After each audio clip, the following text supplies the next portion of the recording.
नमस्कार बच्चों, पिछले व्याख्यान में पढ़ा आपने मिश्रित अर्थव्यवस्था और उसी का अगला प्रारूप है उदारीकरण।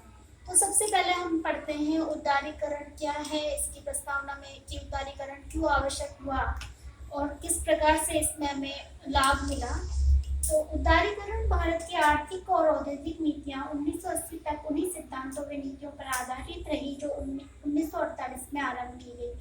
अन्य आधारों में इस पर विस्तार से स्थायी अनुसार चर्चा भी की गई। 1950 में लागू हुए भारतीय संविधान ने भी आर्थिक नीति के अनेक सिद्धांत प्रतिपादित किए जो स्वतंत्र तो आर्थिक व्यवस्था का आधार बने। प्रजातांत्रिक मूल्यों के अनुरूप आर्थिक ढांचे को खड़ा करने का प्रयास किया गया। स्वतंत्र भारत के राष्ट्रीय विकास व आर्थिक आत्मनिर्भरता प्राप्त करने लिए एक उपयुक्त आर्थिक प्रणाली अपनाई गई। मिश्रित आर्थिक प्रणाली इस हेतु उपयुक्त मानी गई, जिसका आपने अध्ययन पिछले व्याख्यान में किया। 1954 में भारतीय संसद ने भारत में समाजवादी सामाजिक पद्धति के निर्माण को सामाजिक व आर्थिक नीति के उद्देश्य के रूप में स्वीकार किया। ये विश्व में अपने ही किस्म का अनूठा समाजवाद माना गया, जिसे प्रजातांत्रिक समाजवाद के नाम से संबोधित किया जाता है। इस व्यवस्था को साकार रूप प्रदान करने के लिए सार्वजनिक व निजी क्षेत्र को समान महत्व दिया गया। राष्ट्रीय एवं सामाजिक उद्देश्य की प्राप्ति के लिए विदेशी पूंजी व तकनीक पर रोक तो नहीं लगाई गई, किंतु उनके प्रवेश पर रोक नियंत्रण लगाए गए। भारत को विदेशी पूंजी व तकनीकी पुनः उपनिवेश बना सकती थी, अतः इसका विवेकपूर्ण व वांछित प्रवेश ही राष्ट्रीय हित में माना गया। इस प्रकार भारत में एकाधिकार पूंजीवादी व आर्थिक शक्तियों के केंद्रीकरण को रोकने के लिए से निजी क्षेत्र पर सरकारी अंकुश व नियंत्रण लगाए गए। 1977 की औद्योगिक नीति में सार्वजनिक क्षेत्र के विस्तार में स्वदेशी तकनीकों के प्रोत्साहन पर बल दिया गया। राष्ट्रीय आत्मनिर्भरता प्राप्त करने के लिए कुटीर व एवं लघु उद्योग को विशेष महत्व प्रदान किया गया। इसमें औद्योगिक घरानों के विकास पर रोक लगाने की बात की गई, अर्थात 1956 के बाद 1977 में संपूर्ण आर्थिक और औद्योगिक नीति का विश्लेषण किया गया। अब हम इसका अर्थ पढ़ेंगे। यहाँ पे हमने प्रस्तावना पढ़ी कि उदारीकरण क्यों आवश्यक हुआ, तो इसके बाद हम पढ़ते हैं कि इसका अर्थ क्या है।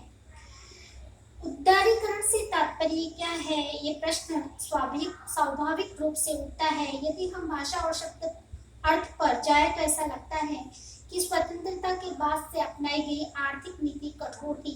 उदार का विपरीत शब्द कठोर होता है, किंतु जब हम भारतीय अर्थव्यवस्था और आर्थिक नीतियों का विश्लेषण करते हैं तो पाते हैं कि प्रारंभ से ही उदारवादी प्रभाव भारतीय अर्थव्यवस्था पर रहा है। प्रजातांत्रिक समाजवाद की नेहरूवादी परिकल्पना को साकार रूप प्रदान करने के लिए जो मिश्रित अर्थव्यवस्था अपना गई, वह अपने आप में लचीली और उदार थी। अतः निजी क्षेत्र तथा विदेशी पूंजी व तकनीक को राष्ट्रीय हित में नियंत्रण करने के लिए कुछ कानून बने जो आवश्यक थे। 200 वर्षों की दास्ता से मुक्ति के पश्चात विश्व रंगमंच पर एक सशक्त और स्वस्थ भारत खड़ा करना चुनौती भरा कार्य था। निजी क्षेत्र को हर प्रकार से पर्याप्त विस्तार के अवसर प्रदान किए गए, किंतु निजी क्षेत्र में आर्थिक नीतियों की मूल भावना के विपरीत प्रवृत्तियां उभरने लगी। अनुज्ञा पत्र, विदेशी मुद्रा नियमन, एकाधिकारी व आर्थिक शक्ति के केंद्रीकरण को रोकने संबंधी कानून, विदेशी सहयोग, विदेशी तकनीकी आयात इत्यादि मामलों में कानूनी व्यवस्था का खुला उल्लंघन निजी क्षेत्र के लिए आम बात हो गई थी। सार्वजनिक क्षेत्र में स्वतंत्र भारत की अर्थव्यवस्था की रीढ़ थी। इस क्षेत्र के अकुशल प्रबंध एवं इसमें व्याप्त भ्रष्टाचार ने इसकी कमर तोड़ दी थी। अतः निजी क्षेत्र तथा विदेशी पूंजी तकनीकी एवं व्यापार का नियमन करने हेतु बनाए गए कानूनों में दी गई शिथिलता को ही उदारीकरण कहा गया है। मैं एक बार फिर आपको बताना चाहूंगी कि निजी क्षेत्र तथा विदेशी पूंजी तकनीकी एवं व्यापार का नियमन हेतु बनाए गए कानूनों में दी गई शिथिलता को ही उदारीकरण कहा गया है। सरल शब्दों में कि जो विदेशी पूंजी है और विदेशी पूंजी पर और तकनीकी जो विकास है, जो व्यापार होगा, उसके जो कानून बनाए हैं सार्वजनिक क्षेत्र में, उनकी शिथिलता यानी थोड़ा सा उनको लचीला बनाने के लिए जो व्यवस्था लाएगी उसका नाम क्या है? उदारीकरण। अब यहाँ प्रश्न उठता है कि उदारीकरण की आवश्यकता क्यों थी? तो यहाँ पर उदारीकरण की आवश्यकता इसलिए थी, यहाँ पर इसके कुछ पॉइंट्स हैं। पहला है जैसे सार्वजनिक क्षेत्र व निजी क्षेत्र के मध्य व्याप्त असंतुलन।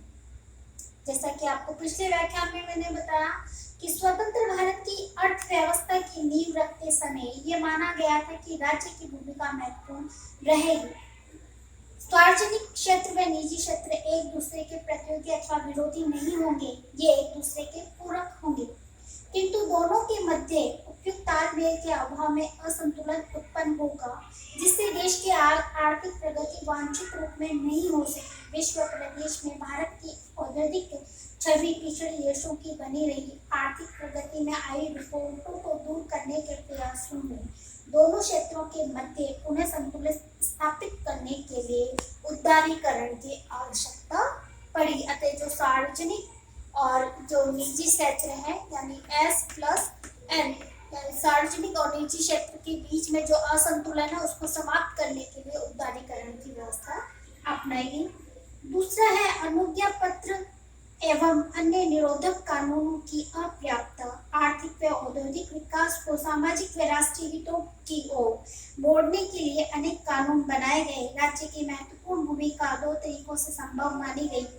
प्रथम, सार्वजनिक क्षेत्र का विकास तथा द्वितीय निजी क्षेत्र पर कानूनी अंकुश व नियंत्रण। इनमें अनुज्ञा पत्र लाइसेंस प्रणाली प्रमुख है। किसी भी उद्योग, कंपनी अथवा उपक्रम हेतु सरकार से अनुज्ञा पत्र यानी लाइसेंस प्राप्त करना आवश्यक होता है। इसकी शर्तें कठोर मानी गई। इसकी जारी करने की प्रक्रिया पेचीदगी पूर्ण रही। उदाहरण दे उन क्षेत्रों में उद्योग लगाने के लिए उदार क्षेत्रों पर औद्योगिक अनुज्ञा पत्र जारी किए गए जो औद्योगिक अथवा सामाजिक दृष्टि से पिछड़े थे। तीसरा, उदारीकरण की आवश्यकता इसलिए पड़ी कि सार्वजनिक क्षेत्र का अकुशल प्रबंधन। सार्वजनिक क्षेत्र का विस्तार भारतीय अर्थव्यवस्था की उल्लेखनीय विशेषता रही। इसका एक सामाजिक और राष्ट्रीय चेहरा रहा। समाजवादी समाज के निर्माण हेतु से अनिवार्य माना गया। इसके माध्यम से भी निजी क्षेत्र पर वांछनीय अंकुश लगाए गए, किंतु सार्वजनिक क्षेत्र की धीमी विकास दर एवं निरंतर बढ़ते हुए घाटे ने इनको राष्ट्रीय विकास में सहायक बनाने के बजाय आर्थिक बोझ बना दिया। नेक्स्ट है राष्ट्रीय संरक्षण। भारत को 200 वर्षों की गुलामी के पश्चात स्वतंत्रता प्राप्त हुई। स्वतंत्रता के पश्चात आर्थिक नीति निर्धारित करते समय इस बात का ध्यान रखा गया कहीं ये देश पुनः परतंत्र न हो जाए। इस हेतु आर्थिक दृष्टि से एक सबल व आत्मनिर्भर राष्ट्र का निर्माण आवश्यक माना गया। विदेशी पूंजी व तकनीकी को प्रवेश सोच समझ कर देना, इनके माध्यम से विदेशी शक्तियां भारत पर हावी हो सकती थी। अतः जहां तक संभव हो इनके प्रवेश करने की नीति अपनाई गई, किंतु विकास की दृष्टि से इसके उल्टे परिणाम आने लगे। भारतीय उद्योग विदेशी प्रतियोगिता से अलग हो गए। अतः कुल मिलाकर संरक्षण नीति के परिणाम स्वरूप भारतीय उद्योग में असमता व तकनीकी पछड़ापन बढ़ता गया। अतः उदारीकरण की नीति पर इस बात पर बल दिया गया कि भारतीय उद्योग विश्व स्तर अंतर्राष्ट्रीय प्रतियोगिता में सम्मिलित हो, जिससे भारत औद्योगिक रूप से विकसित देशों की पंक्ति में खड़ा हो सके। नेक्स्ट, उदारीकरण की आवश्यकता। लघु जो कुटीर उद्योग धंधे थे उन पर जोर दिया गया ताकि भारत आत्मनिर्भर बन सके।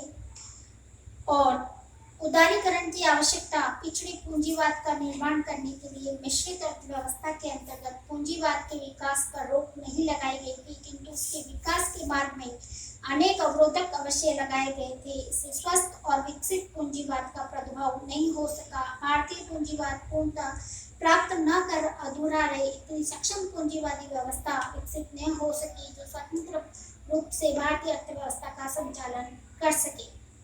अपनी पुस्तक आजादी के बाद का भारत 1947-2000 में विपिन चंद्र व उनके सहयोगियों ने टिप्पणी करते हुए लिखा, वह दृष्टि वह है। विरोधाभास यह है कि ये सार अंकुश सिंगाएं हस्तक्षेपकारी कदम समाजवादी सिद्धांत लागू करने के नाम पर उठाए गए, लेकिन वास्तव में इनका नतीजा एक विकृत पिछड़े पूंजीवाद के निर्माण में हुआ। नेक्स्ट है भारत में बहुराष्ट्रीय कंपनियों की नकारात्मक भूमिका। द्वितीय विश्व युद्ध के पश्चात बहुराष्ट्रीय कंपनियों का अंतर्राष्ट्रीय आर्थिक क्षेत्र में नव उपनिवेशवाद अथवा नव साम्राज्यवाद के रूप में हुआ। अमेरिका और कुछ अन्य उपनिवेशों ने मिलकर पिछड़े देशों को लूटने का नया तरीका अपनाया। भारत में अपने बिस्तर बोल के उसी के साथ बहुराष्ट्रीय कंपनियों ने अपने बिस्तर बिछा लिए। इन कंपनियों ने औद्योगिक व्यापारिक गतिविधियों से अंकुश लाभ अर्जित किए एवं भारत के आत्मनिर्भर बनने के मार्ग में अनेक रोड़े अटकाए। इन कंपनियों ने भारत की आर्थिक व राष्ट्रीय हितों में नकारात्मक भूमिका निभाई। हम आज़ादी के पश्चात इस बात से भयभीत थे कहीं भारत की आर्थिक दुर्बलता व असमर्थता का लाभ उठाकर विदेशी शक्तियां पुनः हावी होकर हमारी आज़ादी को छीन न लें। इन सब के बावजूद बहुराष्ट्रीय कंपनियों के रूप में उपनिवेशवादी शक्तियां भारत पर हावी हुई और अघोषित उपनिवेश आरंभ हुआ। वास्तव में भारत की आज़ादी को चुनौती दी गई, बल्कि ये कंपनियां यहाँ की नीति निर्माण में प्रभावी हो गई। स्वतंत्र भारत की आर्थिक नीति की असफलता आर्थिक उदारीकरण का एक प्रमुख कारक रही। नेक्स्ट है अंतर्राष्ट्रीय आर्थिक परिस्थितियों में भारत का अछूतापन। आजादी के पश्चात भारत का ध्यान आत्मनिर्भरता पर रहा। आत्मनिर्भरता की प्राप्ति के लिए अंतर्राष्ट्रीय परिस्थितियों पर ध्यान देकर इनकी अनदेखी गई है।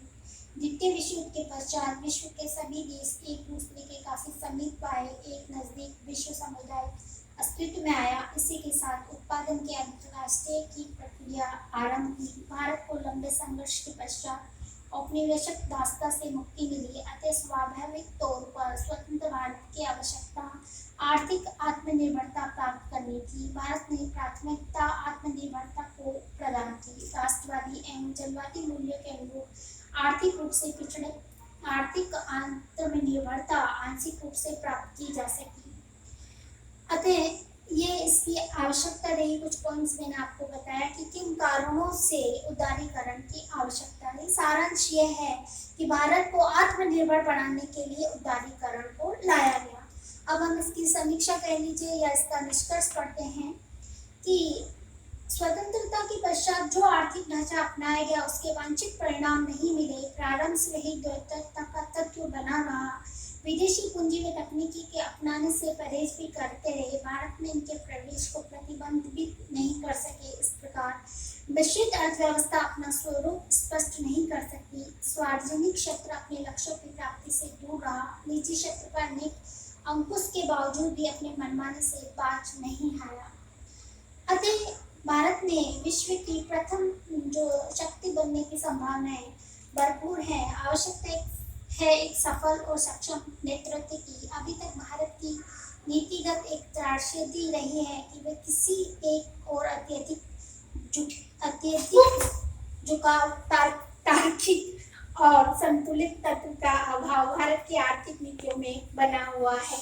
अभी हाल के पिछले 10 वर्षों में हम इतने उदार हो गए कि अधिकांश कार्य निजी क्षेत्र की देशी अथवा विदेशी कंपनियों को सौंप दिए। अति उदारीकरण तक भारतीय राष्ट्रीय हितों में नहीं है। शिक्षा और स्वास्थ्य जैसी मूल आवश्यकताएं भी निजी क्षेत्र को सौंप दी गई। दिनों दिन सरकार अपने इस कल्याणकारी कार्य से दूर होती जा रही है। यदि अंधा वैश्वीकरण और निजीकरण जारी रहेगा तो देश विश्व के प्रथम शक्ति बनने के स्थान पर नव उपनिवेशवादी देशों की चारागाह बनकर रह जाएगा। आज बाजार की ताकतें इतनी मजबूत हो गई है कि उनकी राजनीतिक सत्ता पर शिकंजा कसता जा रहा है। वह राज्यों को अपनी शक्ति दिखवाने लगी है। उदारीकरण के पश्चात भारत के आर्थिक जीवन में हलचल बढ़ी है।